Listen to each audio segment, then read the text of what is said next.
Hello friends, let us discuss now one more important part of this chapter is production of solar grade silicon.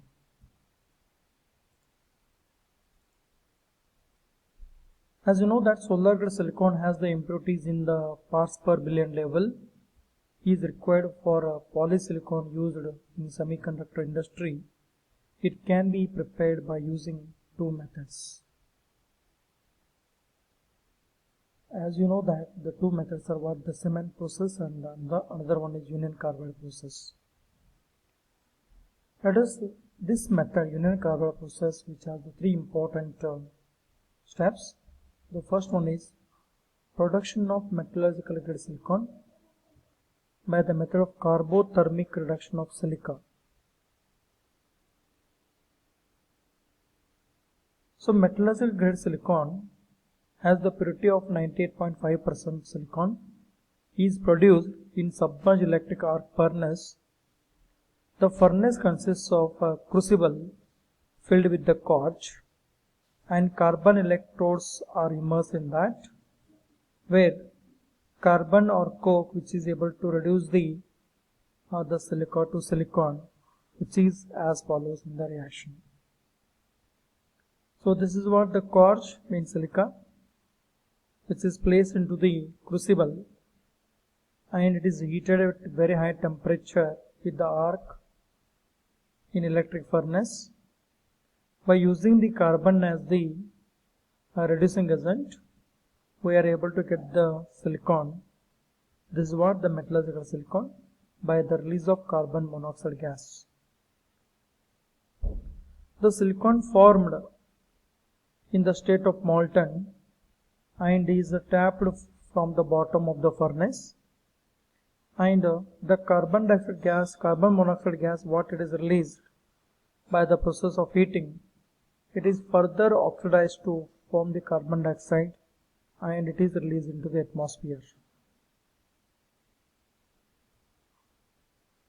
Now second step is refining of silicon. What is meant by refining here? Means purification of silicon. Now the crude silicon what is obtained in the above step, that is taken in a large ladle and treated with the silica, that is SiO2 is called the flux, and lime or limestone, or you can take either calcium oxide or calcium carbonate. The less noble elements than silica such as aluminium, calcium and magnesium are oxidized in the form of their respective oxides. Let us see here. If there is aluminium impurity, when it is treated with the flux silica, there is a formation of Si with aluminium oxide. Then if there is a carbon as the impurity, when it is treated with flux, there is a formation of silicon and calcium oxide. If there is a magnesium as the impurity, when it is treated with the flux, there is a formation of magnesium oxide with silicon. Then silicon further oxidation, what can get? Silica, that is what.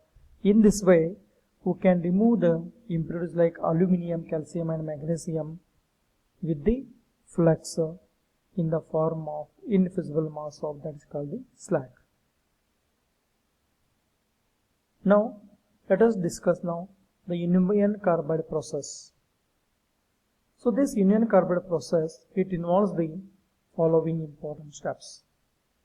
The step number 1, the hydrogenation of tetrachlorosilane through a bed of metallurgical grade silicon is carried out in a fluidized bed reactor. I repeat once again. The hydrogenation of tetrachlorosilane through a bed of metallurgical grade silicon is carried out in a fluidized bed reactor. Here, the metallurgical grade silicon is treated with hydrochloric acid. There is a formation of tetrachlorosilane by the release of hydrogen gas at what temperature?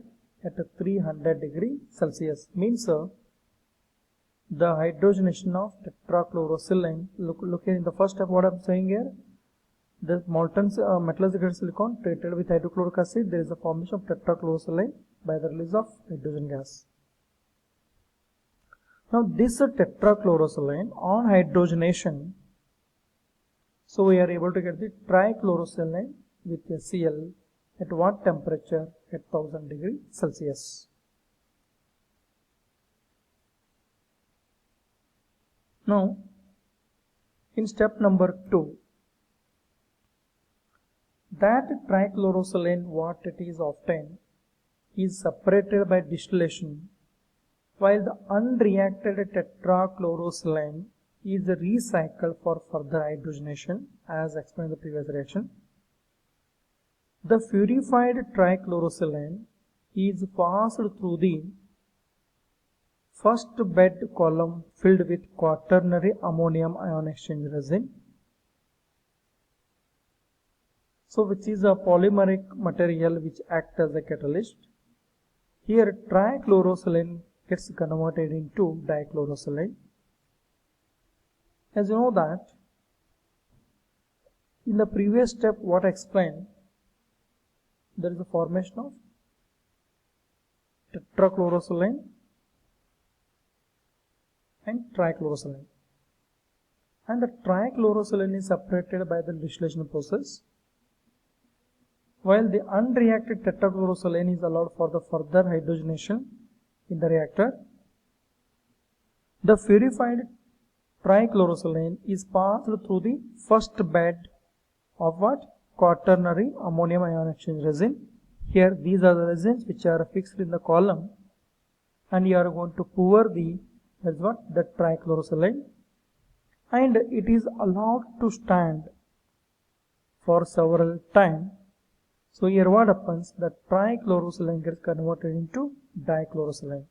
So look here, the trichlorosilane what it is obtained from the step number 1, which is subjected into the quaternary ammonium ion exchange resin, which is acting as a catalyst. Here there is a conversion of what? Trichlorosilane into what? Dichlorosilane and further tetrachlorosilane. And dichlorosilane and tetrachlorosilane further they have been separated by the distillation process.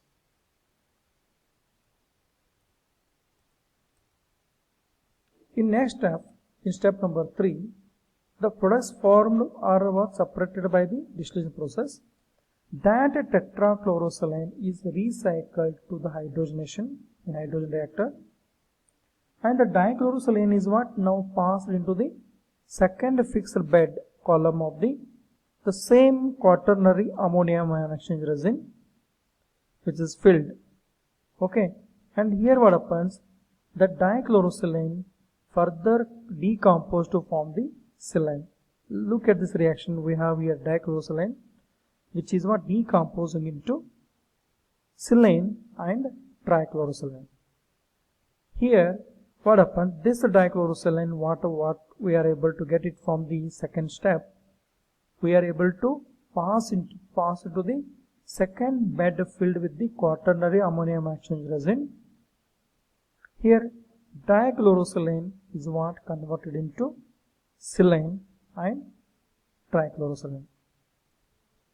Now further these two components, silane and trichlorosilane, further they have been distilled over, and we are able to get now the separated by the distillation, and trichlorosilane is what is recycled into the first bed column, and the silane is what we are able to get further purified by the distillation process, and then it is pyrolyzed to produce the polysilicon onto heated. So that's what you are going to get, the silicon rods. These silicon rods are what? Mounted on the metal bell jar reactor. Let us look at this reaction. The silane what it is obtained in the previous step, so it is what? Further decomposed, or it is heated at very high temperature. This is what? We are able to get the polycrystalline silicon, which is heated on to the silicon seed rods mounted in a bell jar reactor. So with this the chapter of what?